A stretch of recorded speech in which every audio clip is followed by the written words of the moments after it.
Hey everybody, welcome to a special call on Q4 and holiday prep. Specifically, I want to talk to you guys about advertising strategies, inventory management.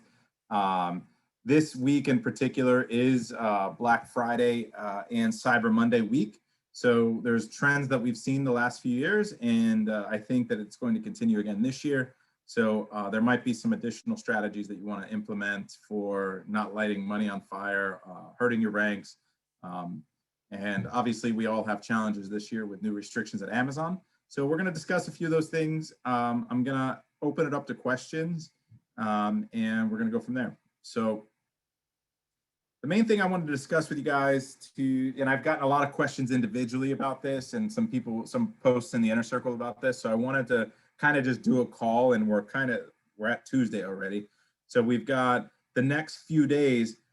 A lot of people have seen a spike in sales over the weekend. For us, it started maybe last week. It was up like 30% and 40%, almost double over the weekend. Yesterday was still up, but it's down a little bit from where it was this weekend. And the reason that you're seeing that is that, people are conditioned to start shopping this time of year.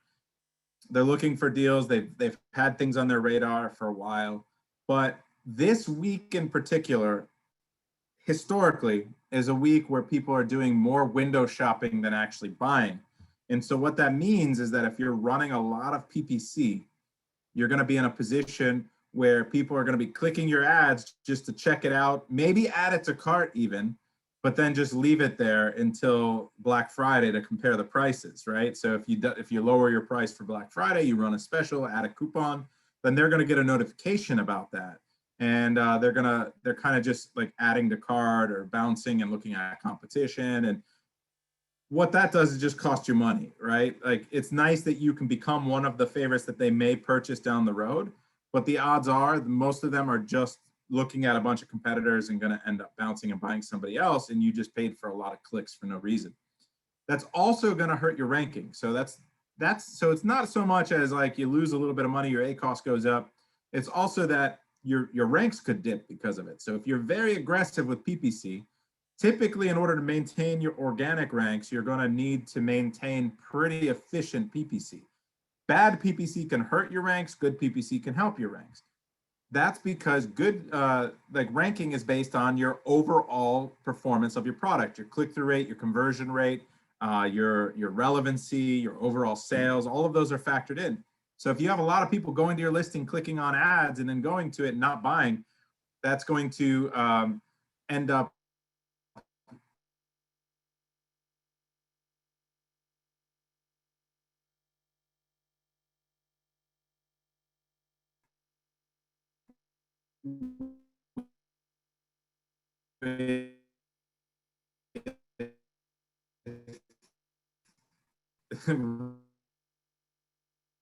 ads is important for you to know as well. Every single product will have its own portfolio, and then all of the ads associated with that product will be in that portfolio. Sometimes we'll even break out specialty ads into their own portfolio because we don't want them to be limited by the portfolio limitations. So we might have two folders or two portfolios per product, like, because we never want to slow down video ads, for example, and video is just outperforming everything. But we need a way to limit some ads, but not others. So we might have two portfolios. So if you go into your portfolio, you'll have an opportunity to set a date range for a budget limit that you want to spend on that portfolio. And what I suggest you do is you guys go in and set, like, if you typically spend $80 or $100 a day on PPC for that product, I would go in and limit it to $30 or even $40, just more than half, slash it. What you're going to find is a couple cool things. It might improve your performance, your organic ranks, but you're definitely going to be saving some money because you're going to see that the ACoS is going to go up this week. So that's the main thing I wanted to make sure that I talked to you guys about today. And then I'm going to take some questions from you. And then at the end, I'm going to talk to you also about the inventory management logistics situation of what's happening as well. So does anyone have any questions on the PPC side, ad performance side, this week in particular, and how it's coming into Black Friday? Drew, I see you have your hand up. I mean, you can ask about anything else. I mean, you guys can use the raise hand icon as well if you have a question. Yeah, well, I mean, if you want to stay on point with PPC, Brandon, you can park this. But you could. I'm opened up. Like, go ahead. Yeah, sure. So we have a pretty, we don't have a glitzy, sexy item. It's seasonal for winter. I don't know if you've looked at the screenshot I sent you. And we're a new seller, so we don't have any. I have no reviews. I'm day 11, and I'm not brand registered. So I'm wondering what tools in my toolkit I have besides PPC that I could use on the Amazon platform that comes to mind. So what tools you can use on the PPC platform? Yeah, just I'm sorry, like Black Friday promotions. When I use the word tools, I mean it more generically. Like, okay. I don't mean like a spreadsheet. I mean, marketing angles. Yeah. So being in Miami, I know nothing about your product, obviously, right? So it's really an interesting product. I mean, since it's a winter product and there is no winter in Miami. But what I would say is that we don't run a lot of Black Friday, Cyber Monday deals. So here's our thinking. Our thinking is that the organic traffic is so significantly higher that I don't need to pay $500 extra to and cut my price to make a significant amount of sale. I'm lucky if I have enough inventory to get through Q4 as it is with almost every SKU. Mm-hmm. It's very difficult to plan. We have a ton of SKUs, and one of my biggest niches is toys. So it's very difficult to even have enough containers and containers and containers, right? So for us, we don't employ a lot of extra advertising in the sense that we're doing any of those special Black Friday, Cyber Monday deals. What we can do is maybe go wider. So what we'll do is we'll turn on a low budget auto campaign for close only, right? So we'll when you go into your auto campaign, you have the option of doing different bids for each type of campaign because there's 4 of them. And so what you do is you turn off the other 3 altogether, and you only do close, and then you could lower your budget to 41 cents, 31 cents, right? You're still going to get some play. It's still going to show some other people's ASINs competition. And if your offer is good, you're going to beat them, and you're going to get extra traffic that way. And the conversions in Q4 go way up.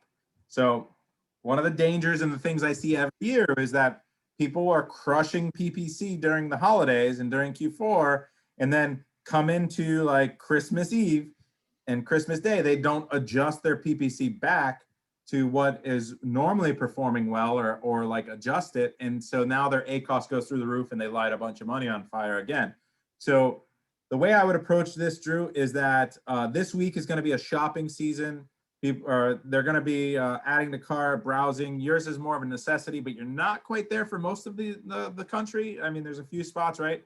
But what I would say is starting Friday, get some of these other campaigns on. Get some, you know how we teach in the inner circle how to do the broad campaigns, but with the broad terms actually as negative phrases, and then use the phrase campaigns, but with the exact as the negative exact, and then use the exact so that you're covering every possibility of combination of keywords without any duplication.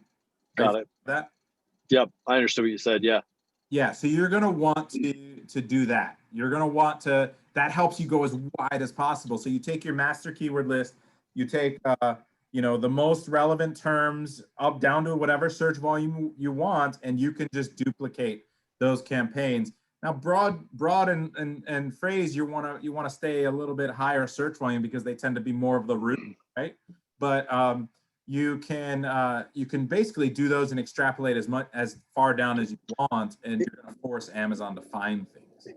Is that PPC strategy you just outlined right there, Brandon? Is that in like, do I turn off my, like the way I classify where I'm at? I did the indexing phase, right, as part of launch.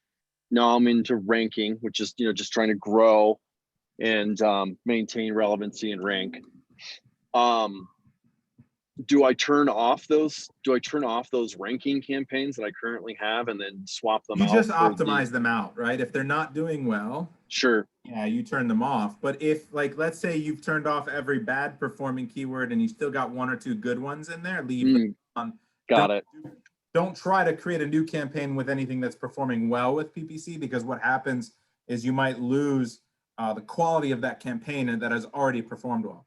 And it could have been accumulated from search find buy and people clicking into it. So you're paying a significantly lower cost per click than you might get if you started all over, because Amazon doesn't know if you're going to perform well. So they start you at like where they think you belong based on your relevancy, but that's always the same or lower. It's usually higher if you have a campaign that's already performing well. So got it. So yeah. So if I've got a ranking campaign, using that terminology I was just using, I've got 10 keywords, 2 are super high performing, the other 8 are whatever, middle of the road or low. Turn all those bottom 8 off, keep the 2 high performing ones on, then throw in an extra campaign for Black Friday using that broad phrase exact cascading methodology you just outlined.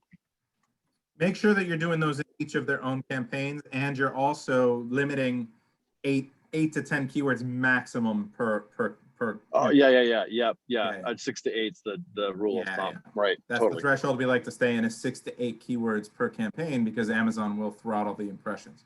So you might end up throwing on 10 more campaigns for a bunch of more exact. It's really hard to get good, get enough routes that you have.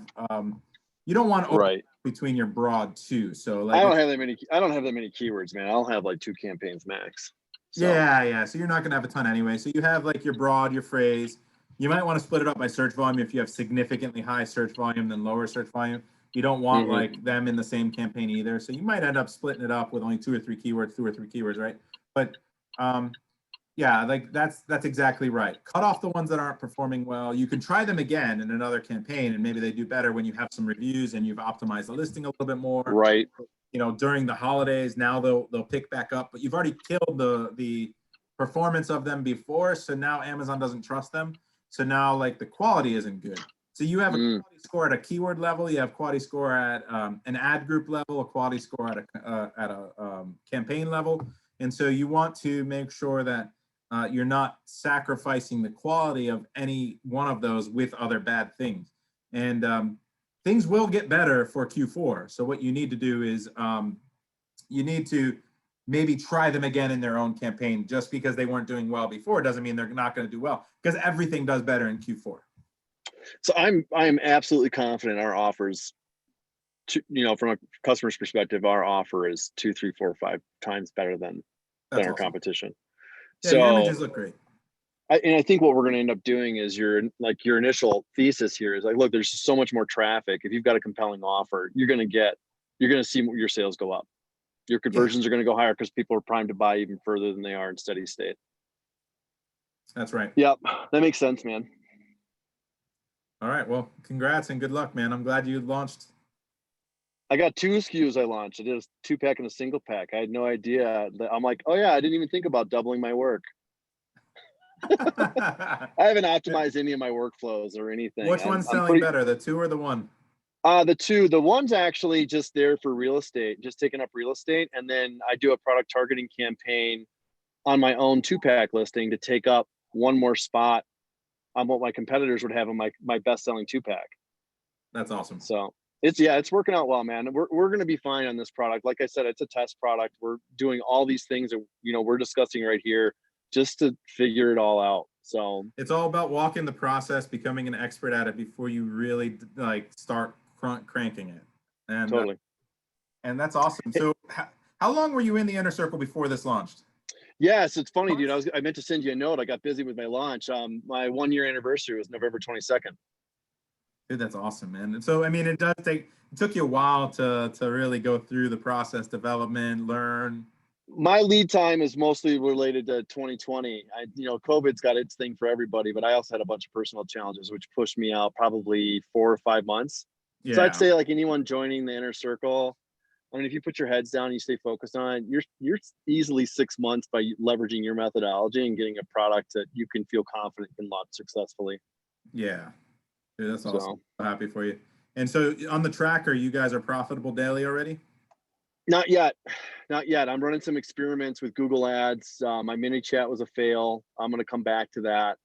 And then I'm not managing my PPC like an expert. I'm just kind of like a couple days late on figuring things out. So I'm overspending. My break even A cost is 47% of my 2-pack, and it's 27% of my 1-pack. So that's my next goal, is just to get my A cost down and under control to where that's profitable. And Yeah. then I'm still going to tinker around with some of these external marketing channels, Google, Facebook. I just see How what are happens. how are your keyword ranks organically, like in top 10 versus like in top 50? Have you seen I'm how page do I'm most of them page rank one, well? spot 1, 2, 3 on 16 of the 25 keywords that I need. And the ones that I'm not are like double digit volume. Like Oh, super low. they're not, yeah, they don't matter. Okay. Yeah, so if you get that PPC under control and you can maintain those ranks with that, then start to raise your price slowly over time because of your organic position. You could probably charge a premium for your product. Exactly. Yeah, you can start to raise that price slowly. Remember, never raise it by more than 8 to 10% at a time. So So if it's a $10 product. So I'm really only raising it like what, a 50 buck, cents, you go 50 from cents. 9.97 to 14 or 10.97, 10.47, and then you go to 10.97, then you could maybe jump from there to 11.97. And what's that duration? Like once a week? Am I bumping it once a Every week, few once every days 2 is weeks? probably all right. Yeah. Okay. Keep testing it. Now you might whenever I make a jump like that, sometimes I'll turn on the coupon if you're not already running a coupon. I And am. yeah, yeah. So the coupon's going to be fine to offset it. Yeah, right on. Okay, Cool. cool. Yeah, man. Awesome. I have one other question for you that's not related to Black Friday. I wasn't able to stay on the office hours calls yesterday. Do you mind Yeah, if no I ask problem. We now, can or do you want fire me to away. wait? Or do you want me to wait to the end? It's fine it's whatever you want. No, you can go really quickly. Yeah. Yeah. So back to indexing and ranking. So I turned off all my initial campaigns. They were performing fine, but I don't have a benchmark, so I don't know any better. But I turned all those off. I basically duplicated those for the rank phase. But then I also added autos and broad. I had all 4 autos, and I added my broad. I bid. I don't know what my bids need to be for my broad and my autos, and I don't know what my budget needs to be. I don't know what that relative balance needs to look like. Well, you want to be at 20% tacos, like is like the goal. So I would kind of like just try to spread it out from there. Where you're going to want to bid the most on your autos is like you're close, and then it goes down significantly from there. Like the auto like, any other auto that isn't close, I am 20, 30 cents, right? I'm just throwing feelers out there to see if I can get any information, and those campaigns are usually dirt. Like they're just not very good typically. Mm, So the auto close can be great but you have to start revising it pretty quickly by going into the search terms sheet. And then like we do in the PPC masterclass where like I actually take the sheet and I look at the performance of each keyword. yep. You've got to start writing down different search terms that you're going to make negative exact and negative broad, right? Or Hmm. phrase. So because auto campaigns are so weird, they'll start targeting brands that are in your niche, but you'll never convert on, right? Like I give the example, if someone searches for Lego, they're going to buy Lego. They're not going to buy, Drew's bricks. That So, is exactly what's happening, dude. There's a competitor of ours that's like in my little niche. It's like super well known. I'm getting tons of clicks on them. add them Tons. immediately. So if you're not converting on them, add them immediately as a negative phrase in all of your campaigns. Yeah. Okay. It'll save you a ton of money. So that's what you need to look at that search term report and start digging in and optimizing. So spend a lot more time optimizing on the PPC side. You'll be able to get it back. Yep. Right on. I did it. My first opportunity to really optimize is honestly tomorrow morning, because I'm Yeah. just not running long enough to know. Like I don't have enough data. Yeah, exactly right. Well, at least like that guy, like you're getting that brand and it's showing up and it's just not working. So So let me ask another question. So these are real numbers for my auto campaign. I think my first day I put it at $20, and then I was aggressive with my bid. I just call it doesn't the numbers don't matter. Let's call it $3, and then I mean wow. like within an hour they're gone, Yeah, of right? course. No, that's cool. I need like to hear like, whoa, Drew, like $3, buddy, come on. Yeah, that's Way too high. that's pretty insanely high. Don't do that. Auto campaigns, I'm like way under $1 usually. Like I'm like for me, our strategy, and there's other experts on this call. I mean, Alex is great with PPC, but like for me, an auto campaign, I'm starting low and I might trickle it up from there if I want more impressions and I just want more data. But I'm like 71 cents might be like the most if I'm feeling frisky. Cool. Okay, good, man. That's good to know. And then what about broad? Like, what's that broad strategy then? You've got Broad, you could some be of a your little bit more aggressive as long as it's super relevant, but you have to understand that you've got to go in and you've got to optimize very quickly. Now they have the search terms in the Seller Central, like the portal now, so it's much easier to get that data quickly. And you can start to see like, what's cool is like when you actually go to the search terms, you can search for the route and it'll show all the clicks that you got with keywords with that route. And it might be like you go in and search for that competitor and it's going to pull all the keywords from the broad that it was showing for those keywords with that competitor in it. And you can see how it's performing as a whole. It'll actually change the portfolio performance or that campaign performance to just what it's showing you, and which is awesome. So you don't have to go in and manipulate the spreadsheet like I do manually with the broad campaigns anymore, because you could do that all within Seller Central. That's in the advertising portal. That's in the advertising portal. Yeah. All right, cool. I'll look for that. I'm starting to comb through all the reports and stuff. I haven't seen that one Yeah, yet. I'll end up doing another PPC walkthrough shortly. We're almost there. I'm renewing a lot of the content. I just did the new masterclass and launch like for discovery.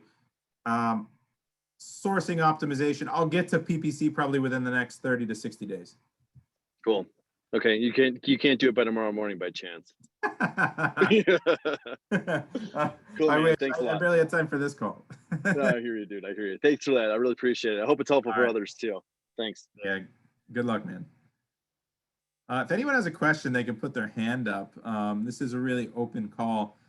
This is really in the same format as like our typical office hours that we do every Monday in the Inner Circle. So I really wanted the theme of this to really be Q4 related. So if you guys have any challenges going on or questions, then feel free to ask. Hey, Jess, how's it going? Yeah, good. Oh, sorry, okay, video on. So, Look at that weather. It looks like paradise. Yeah, it's beautiful. It's a beautiful day. Yay.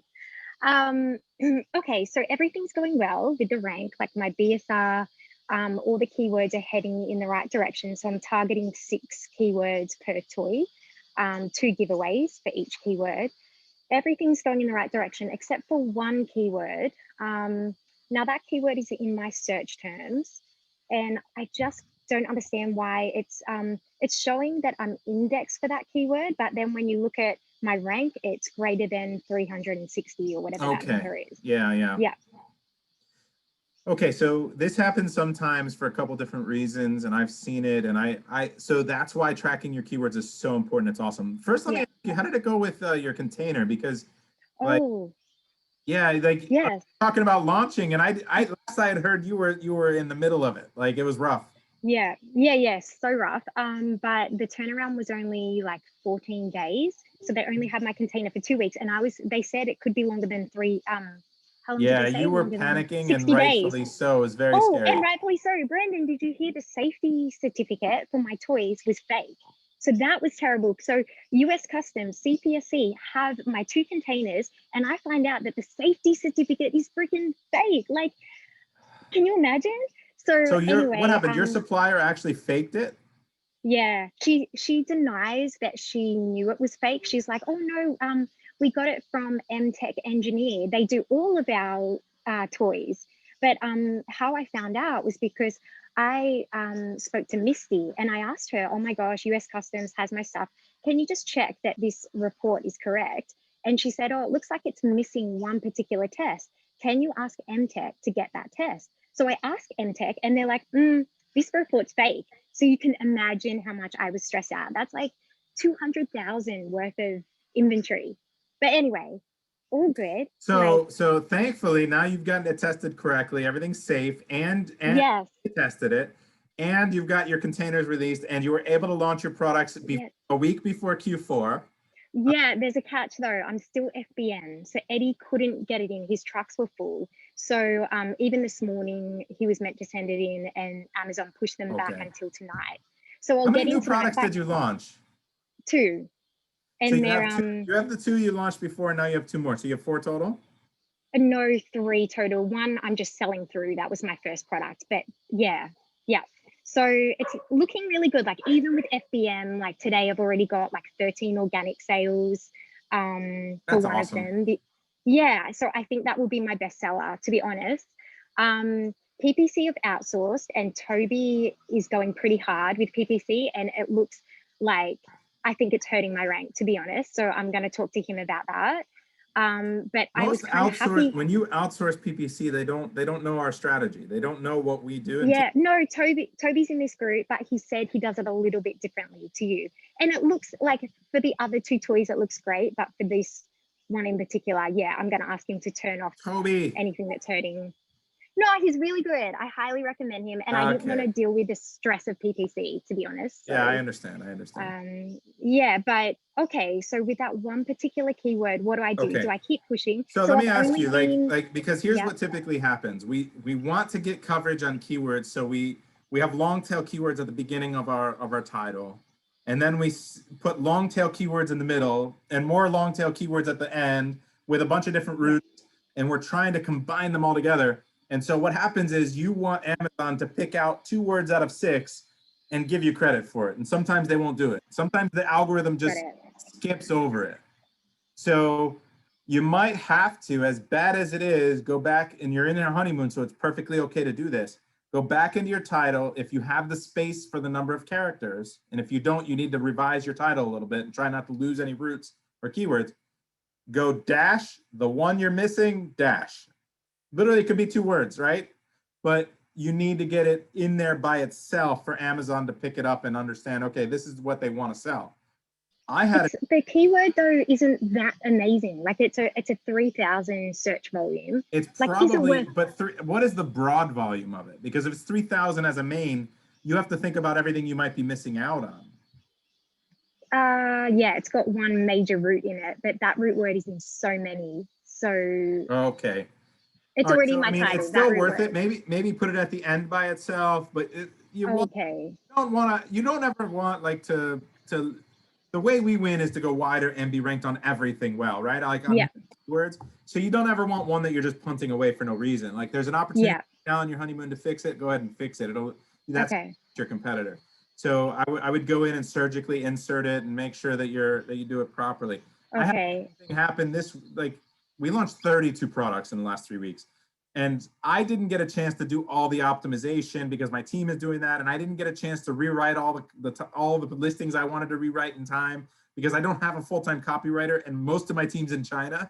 So half of them have bad English, and I'm just trying to go in now and fix it. Right, like we're already had to like hurry up and launch because the 200 limit, and we needed to get through that. Right, so a lot of the products had issues like that where like it was just I would look at the master keyword list, I would look at the tracker, and I would see 306 on the same routes over and over again. And so you have to go and insert. And what happens sometimes is if the listing is written slightly wrong because you tried to get a long tail keyword in there, Amazon might think you're selling a different product than you really are. One of my products in particular, I'm selling this set of toys.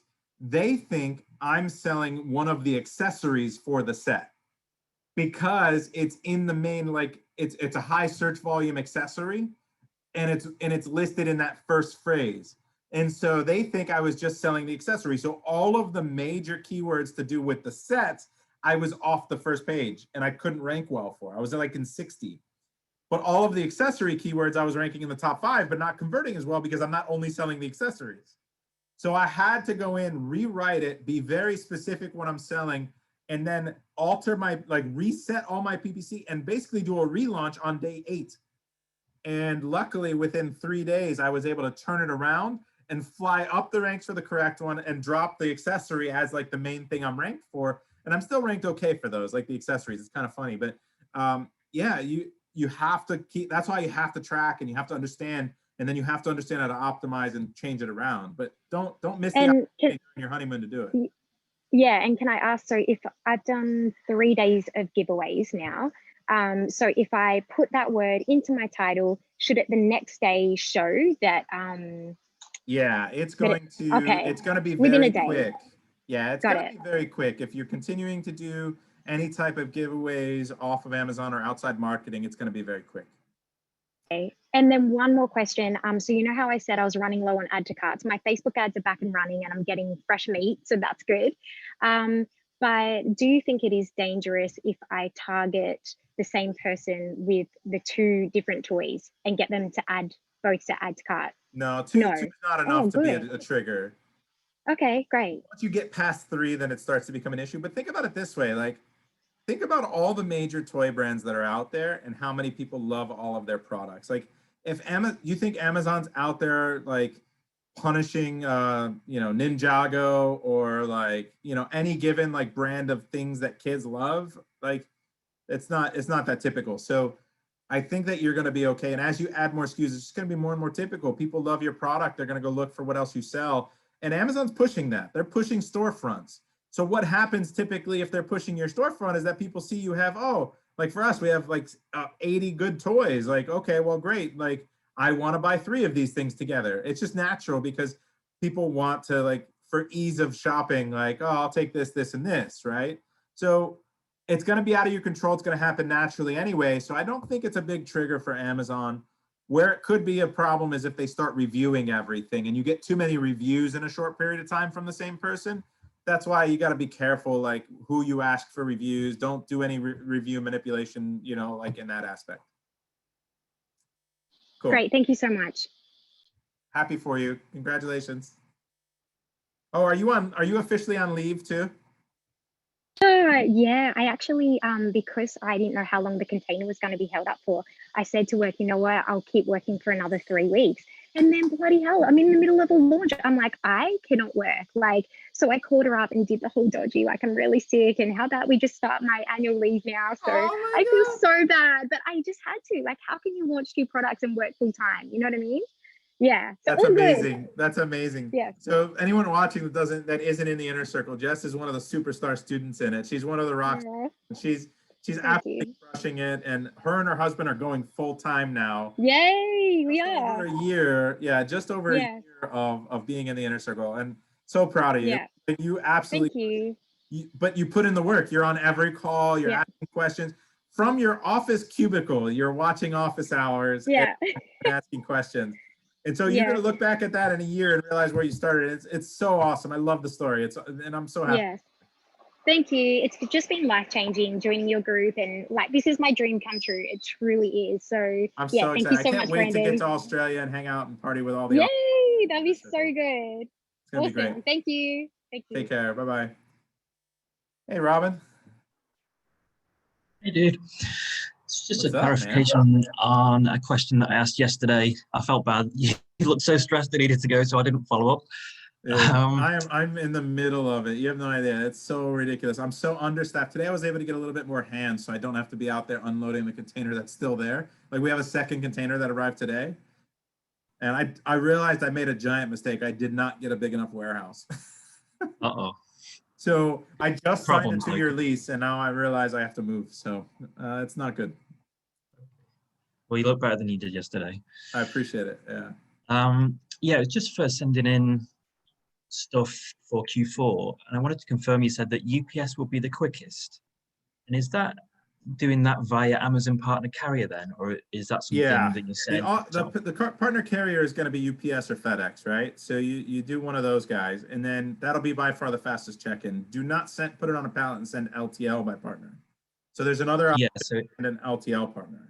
Yeah, so UPS via Amazon Partner Carrier or LTL with your own trucking. Yeah, don't do LTL. You know what? I don't do my own shipments anymore, and I don't know if they've changed the verbiage. I don't know if anyone on the call wants to jump on, but let me just go to my Seller Central and go to make a fake shipment, and I'll let you know in 2 seconds. Perfect, thanks, dude. Yeah, I was planning on hedging and doing 50% Amazon, UPS, and then 50% palletized, but not Amazon partner carrier?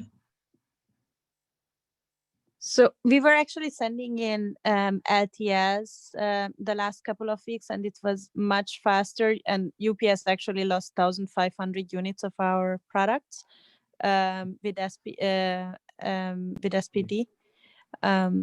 So we had different experience on that. Okay, you doing LTL other for that? No. Nope, with partner carrier. Yeah, Oh. LTL other is basically what we do when we ship from China, but if you ship like fast boat or something. Let me see. Yeah, I can jump in there. I think it is LTL other if you use your own shipping company, or sorry, trucking company. Yeah, if you use your own trucking company, it's LTL. Yeah. But I Yeah. wouldn't do that, right? So we're booking truckloads. Like it depends how many you're sending in too, because if you book a truck and you get an appointment, then it's going to be checked in like the day it arrives. It's really fast. If you send your own LTL through the partner carrier, what happens is Amazon has a policy where they can't book the appointment until the stuff arrives at their holding center, which is usually right near the Amazon fulfillment center. So your stuff gets picked up on a truck, it goes over to their holding center, and then it sits in their holding center until they can get an appointment to drop it off, which is what's taking 2 to 3 weeks is like that's where one of the delays are, is that it's just sitting there around the corner from the Amazon fulfillment center until they can get an appointment to put it back on a truck and bring it the last mile. So that's why you don't want to send it in by pallet. If you send UPS, they're dropping it at Amazon's door every single day. There's a million UPS trucks backed up to gates, and they're scanning it as it comes in, basically. So that's why it's so much faster. If I can just jump in on that. So with UPS, if you have the possibility to actually drop it off at a UPS location, I would suggest you do so instead of picking up. At least what happened to us is that UPS was picking up and they are not handing out like any receipts whatsoever. And it literally our boxes were sent in on 2nd of November and they are still somewhere in a UPS facility and nobody can find them properly. So if there is any way for you to actually get them scanned properly and you receive a receipt for that, that is very helpful. Brandon, by the way, just a quick question. How do you set up truckloads that go to to Amazon? Because we only get the opportunity to actually set up LTL and SPD, but no truckloads. So we're booking, we actually had the help of Eddie on this because this is our first truckload that we're sending out tomorrow, right? That we're sending out personally. Otherwise, it's the fulfillment centers that have been doing it for us. So Eddie usually does it for us, or Thomas in LA. So one of those guys is usually the one that's booking the appointment. And then we're using Uber Freight for the truck. So we know what our appointment is and when we want it dropped off, and then we're just timing the pickup of the truck to drop it off on the appointment day. Okay, but then you so next to LTL and SPD, you have another option, a third option to set up a truckload. I don't know. Like I didn't do that myself, is what I'm saying. Okay, so they do have it. Yeah. Probably. Do this. Post in the inner circle and tag Eddie. Okay. And ask him about like the process for setting up truckload deliveries. It's significantly better. Even if you're sending a half a truck, it's so much better. Think about it this way. For me to truck from South Florida all the way up to North Carolina, my cost is like $1,000. It's under $1,000.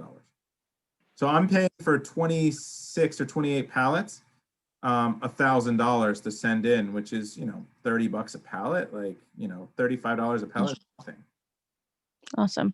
Cool. Yeah. I will ask that question. Thank you. Yeah, no problem. So yeah, like I said, even if I'm sending half of that, like if I send a half a truck as a truckload, because you don't need to fill it up, it's just called a truckload. But like if I send half of that, I'm still spending $70 a pallet, which is really cheap. So I would, it's still worth it. Plus you get the extra check-in, faster check-in bonus. So it's definitely worth it. But until you get to a certain size, like what you want to do is just you go with a 3PL that books regular truckloads. You don't go to a 3PL that's sending LTL in. So you have to know an Amazon specialist 3PL that really knows how to create the appointments, and send in regularly. And the great thing about Eddie Levine is that he's constantly has appointments, just rolling appointments, because he knows that he's just always going to have stuff going out for all of his clients, because he does brand management and he does also the 3PL management. So there's just always trucks booked. Thanks, man. Brendan, sorry about Eddie. Does he also do like FBM fulfillment? He does. I know that there's a minimum that you have to do with him in order to make it worth it for him. And I know that he's in the middle of it now, so I don't know if he's onboarding any new FBM clients, but he typically, yeah, he does offer that service. Okay. Yeah, cool. it's 25 units minimum per day. Oh, like, no, he just charges you for 25 units at least. But of course, if you sell less, so be it. Okay. So that's his minimum, 25 units a day in cost. But if you know, it's the least or the greater of the number of actual units, or 25. Awesome. Cool. And just, do you know if it has to be like every month, or, you know, like once you start FBM, you need to continue, or is it like I can stop and start whenever I need to? Yeah, Yeah, I it's don't ad know. hoc. It's ad hoc. Okay. Yeah, so whenever you need You just probably FBM. alert So him and turn it off. Yeah. Yeah, Okay. and I'll tell you the great thing about Eddie as well is that he monitors your inventory. So rather than me checking every day, oh, can I send in more for a new launch? His software picks that up. He's able to, like, you know, send in a few cartons whenever the algorithm updates. So that's cool as well. Amazing. Yeah, that's awesome. Yeah. Okay. I'm gonna reach out to Eddie. Thank you.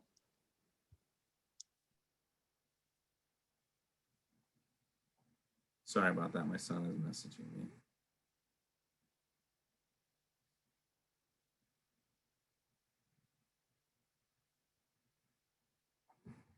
So yeah, so Robin, that hopefully that answered your question.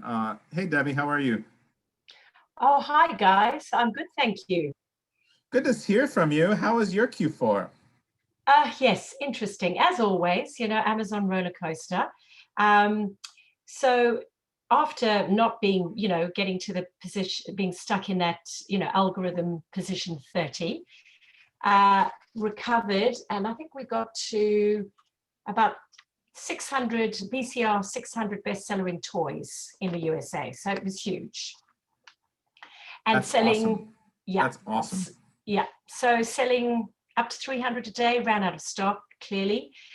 And I had, so this is a question, I had a full container coming in, a 40-foot container coming in, cleared customs, I think about the 7th of November, and then got 2 appointments in California, KRB1, that were both rejected. They can't tell me. All they've said is that no capacity. So my question is, I'm stuck with this container. I have reached out, and Raymond and Mo have been fabulous, and have said basically right now, because of Q4, a full container is the least of their priorities. So what I was going to do is, even though it's going to cost me a lot of money, I was going to send it through to Thomas in LA, have it palletized, and then sent in via a truckload. Is it going ONTA? Yeah. It's going to KRB1. KRB1. That's also in California? That is San Bernardino. That's San California. Bernardino. Yeah. The only problem is that's where it's been set up from China. So if I do send it over to Thomas's and set up a new truckload, I have no idea where it's going to be forwarded to. But I think that is my, well, what he would do is you would book a truck from Thomas to the original location, which is fine. So here's the problem: when you send in a whole container that's floor loaded and you send it over to Amazon, like they have a yard full of containers that they haven't gotten to, like that you just in line, right? They just queue them up, and then so it might just sit there. Yeah. But the truckloads, the truckers have to leave.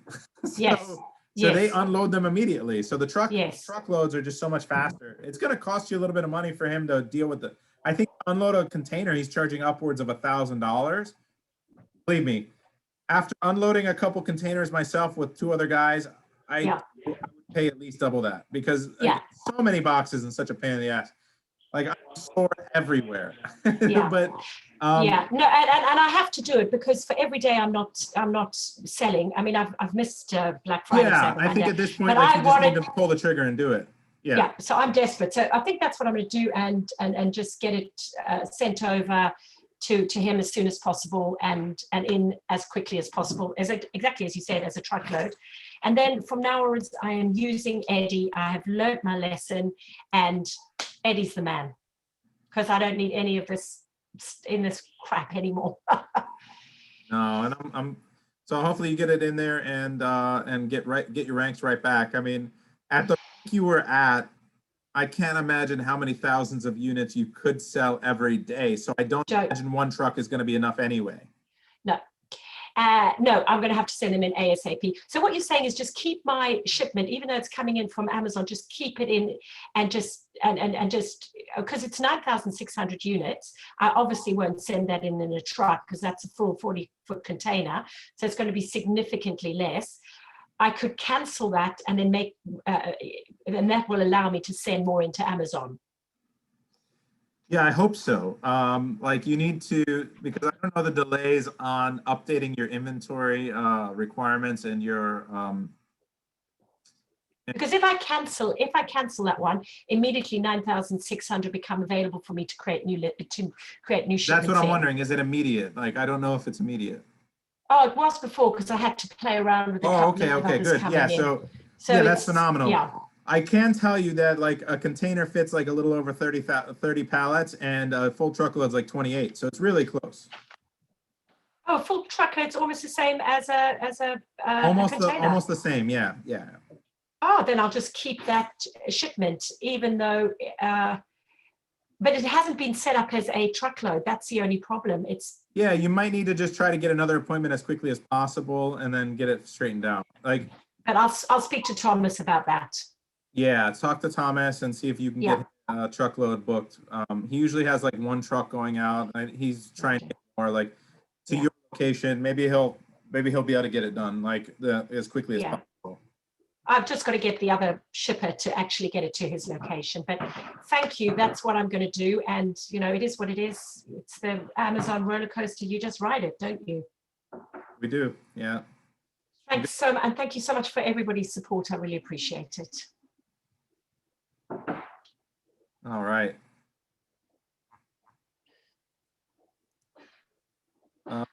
Okay, so I think that we've gotten through a few questions here. We've had some PPC questions about Q4. You know, we've talked about basically. So your ads management getting up to this point. We've had some discussions about logistics for Q4. It is it's a bad situation with regards to how understaffed Amazon is. And the reality of the situation is I think it's only going to get worse over the next month. As sad as that is, I think we're going to run into a situation where Amazon is behind in fulfillment and even slower in receiving. The community spread of COVID is just off the charts right now. It's absolutely blowing up everywhere. And people are out there just you know, getting it. So they already had tens of thousands. I can't remember the exact amount. It was an insane amount of employees that had already had COVID at Amazon. So I think that that's going to impact them again during this busy season. So do your best, get it in there as fast as you can, and just, you know, roll with the punches. Don't give up. That's the main thing, because there still is no better opportunity than what we're doing at Amazon and with e-commerce. I mean, it's only going to get better. So that's kind of where our mentality is. Roll with the punches, as Debbie said, and you know, just keep on trucking. So I thank everybody for joining me on the call. If anyone has any additional questions or want to talk about or ask any questions or need help, if you're Inner Circle, you know where to ask and how to get the support every Monday. If you're not, then join the public group, Seller Systems Group. Succeeding on Amazon is the name of the group. And we also have master classes on product selection, on keyword research, and on PPC. We have the full-blown Inner Circle that you can join, the college level course. I'm going to be doing a Black Friday sale for that. So Black Friday, Cyber Monday. keep an eye out. It's going to be for the master classes and the inner circle. So if you have any questions on those, or just keep an eye out for the discounts in the coupons that I'm going to be rolling out. It's going to be pretty good for you guys. Andres, you had one question right before I hang up. I just had a quick question, Brendan. Oh, sorry. Go ahead.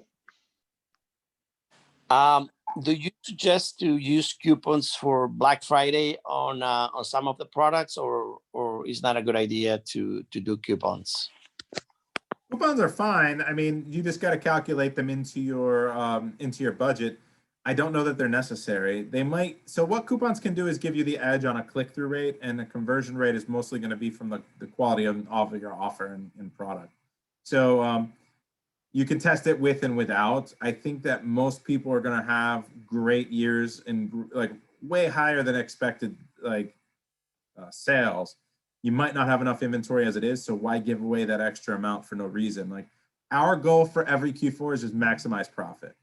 So we start raising our prices up. We start really managing the inventory tighter. We don't give away as many deals. We don't. That's the reality of it. A lot of people wait to the last minute to shop. They wait. They think they're getting a better deal. It's like that famous meme where it's like $6.99, and then it shows like the Braveheart meme of hold, and then $6.99, and it has the date like a week before Black Friday, and it shows hold. And then Black Friday, it has $8.99 scratched off with $6.99, and it's like, now, you're not getting much savings with us, at least, like, because we're just maximizing profit, and sales are still triple, 5 times, 10 times what they usually are, and we're still one of the, usually one of the top 3 or 4 sellers in any niche we're in. So, yeah, I don't like to just give away coupons just to give them away for that reason. Awesome. Thank you, Brandon. Yeah, no problem. Hey, Brandon. I just had a quick question. You had one more, yeah. I just had a quick question about one of my keywords. So I'll start off with, I launched this product back in February, and I was in the honeymoon period, and my keyword ranking was amazing. So I was ranked pretty high for most of the keywords, but I went out of stock just because I didn't think the sales would go up that high. And I was out of stock for about 3-4 weeks, and then got right back into it. And there's just this one keyword that has about 20,000 search volume, and I just can't seem to rank any higher than what I am right now. It's just a ping pong of, when I look at the chart, it's a complete ping pong. So I'm confused on what to do. I've tried PPC, and I run it PPC for a little bit, and then my profits are just completely destroyed in that end. I've tried external traffic as well. I just don't know what else I could do to get that keyword to get ranked. Yeah, 100%. That's an indexing issue. Amazon doesn't think that you're selling that product that keyword is relevant for. And so it's a relevancy issue, which is, we call that an indexing issue. You index for it, but Amazon doesn't think it's relevant. And so what the four mechanisms for ranking are, your click-through rate, conversion rate, your total sales, but relevancy is a huge one, right? They don't want to show products that aren't relevant for a keyword because that's a horrible buying experience. And so they block you on ranking for keywords if you've confused the algorithm and they think you're selling something different. Unfortunately, since you ranked it all the way in February, it's so long ago that it's going to be a problem with fixing it. You have a lot of history, and Amazon has recorded, and the algorithm has recorded you selling the wrong thing for a long time. So to convince them otherwise is going to take a long time. In your honeymoon is the best way to correct that and the best time to correct that. So PPC especially is very expensive. Like you said, you turned on PPC and it's a nightmare and you're lighting money on fire. And the reason is because, again, relevancy matters for your cost per click. You're paying $2 a click when the best sellers in that niche are probably paying 50 cents for the same keyword and same position, because relevancy matters. Click-through rate and conversion matters. So to correct something like that is catastrophic. Usually it involves just abandoning and starting all over and doing it better the next time. I know it's not the answer you want to hear, brother. If it's a profitable product as it is, just without that keyword, and it's just slowly there, you can just accept it is what it is, open a new listing altogether, call it the new version, whatever you need to do, add something like, but launch a new listing and a new offer, and then rank, and then launch that one properly with the methodology that we teach you, with the SOP that we teach you, to really solidify indexing. That's why our PPC SOP is so important, because it really will solidify what you're selling to Amazon. Okay, sounds good. But then for that same product, I have another variation coming in probably at the end of this month. I should not launch that with that same listing, right? So I should No, I wouldn't. Yeah, because it's going to confuse it. What I would do is launch it separately and separate it. Did you lose your honeymoon or did you maintain it? No, I've lost the honeymoon just because I went out of stock, and that's right after when I came back. Ranking No, was an the issue right away. variation, you've lost it as well? The variation, yeah, no, I still have the variation honeymoon. Okay. I only have one current variation. I was just gonna add another one just to boost the sales, because the competitors were in that same category and they were getting a lot more. That's why I was wondering if I should put the new variation in the same listing, because the reviews, I've built up a good amount of reviews, and they're a high star reviews as well. So that's what I was wondering what to do now. Knock the launch out of the park for the new variation, right? Rank it everywhere. Get through the honeymoon by itself, and then let the other one run out of stock before you merge them back together. And what'll happen is you'll keep those reviews from the first one, even though, you know, and just never fulfill that one again. Just leave it out of stock. Just kill that old one. Because, and then you can launch a new variation of the same style. Just do it properly. And then the one that you did well with should be the primary with all the keyword ranks. It should carry, every ASIN has its own keyword ranks for every keyword. So that new one that you launched separately in Crush, then you can bring it into underneath that one, or even create a new parent. Break them up, create a new parent with the primary, the new one, and then bring the old one back in underneath. That'll bring all the reviews together, but then you don't need to worry about the bad one and the indexing issue. And then you can relaunch that other one as a new variation under the new parent. That's probably the way I would play it. Okay, sounds good. I'll get that noted and I'll work right towards that. Thank you so much. Yeah, no problem. Keep me posted too. For sure. Drew, you had one more? Sorry, getting off mute there, dude. Yeah, no problem. Hey, can we talk about reviews real quick? Yeah, we can. So the mini chat stuff is it's a kind of a fail for me right now. I don't know why. I feel like my copy and my like my visuals, you know, the actual assets I put together, I feel like those are okay. Like it shouldn't be this bad. I probably had 200 clicks and I don't know. I didn't even have a single add to cart, honestly. Now it could be my offer. You don't think, how do you know you didn't get any add to carts? I track everything, dude. Everything. I have so you Google, see where they fall off and it's before they even get the code? Yeah, I've got mad tracking on the flow because I wanted to understand. I want to basically debug it and optimize it. Are you using the buyer quality score? Yes. So I do. I start with buyer. I started with the survey, so I do BQS. Then I do a pre-screen, right? Which the user doesn't see any of the pre-screen. That's just all behind the scenes stuff. Then I do the setup. So I set my whole flow up, and then I spin the wheel. And then I move into the regular flow that you guys have. All right. Kind of designed. So here's what we've changed to, and I told you on office hours yesterday. I'm using ManyChat mostly just for add to carts now, so I don't care the quality of the buyer anymore. So because what we figured out based on the performance of some of the tests that we did with this is that the buyer quality score doesn't matter for add to cart credit; it only matters for purchase credit. So we want the deal seekers to share our offer. We want the deal seekers to jump into our ads and lower our cost per click and lower our add to cart, right? So what we're doing is we're not offering any rebates through them. The flows are strictly just to give them 20 to 50% off and have them added to cart. And the majority of deal seekers want 100% because they've been spoiled by all the people giving full rebates, right? And so, or they want a 99% or 80%.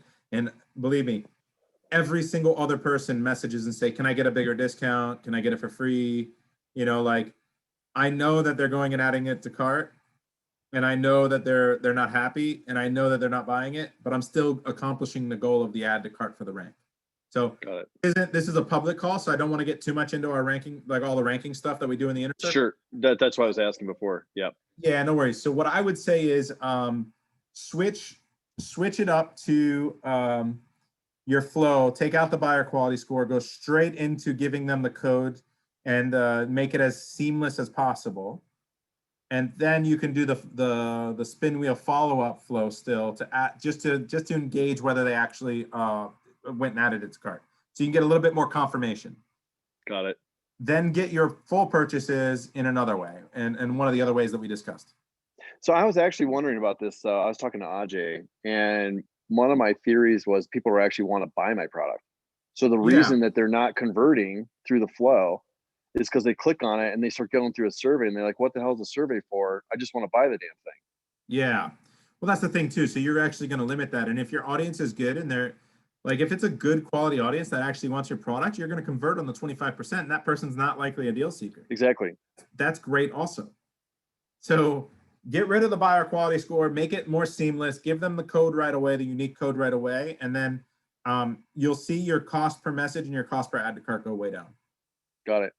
All right. So my original question before I thought we were going to go down that path was, what other tools in my toolkit do I have for reviews? I mean, there's two parts to this, I guess. The first one is like I'm using Amazon's request a review button, right? I'm methodically going through every order and hitting them as fast as I possibly can, as they'll permit me. I'm doing that, but is there anything else I can be doing?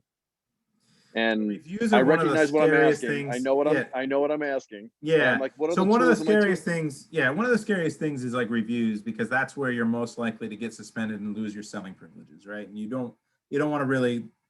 That's where Amazon gets the most pissed at you. The ROI. And I'm not, and just to be clear, like I'm not going from, just for the audience, like I'm not trying to go from 100 to 200. I'm going to go from 0 to like to 10. 5 to 5. Just 5. No, I understand the challenge. So the two things are smash the button. The other thing is like some people use influencers on Instagram. Some people use influencers on YouTube. You have professional reviewers that are influencers. Look, you're having them do a video for you and put it on their YouTube page, unboxing, and then talk about it, and you're paying them for that. That's fine. And then if you ask them to go put that video on your YouTube page, or go put that content, whether it's images or video, on your product page, that in order to do that, they could do a video through the videos related to without leaving a review. But and that helps you anyway.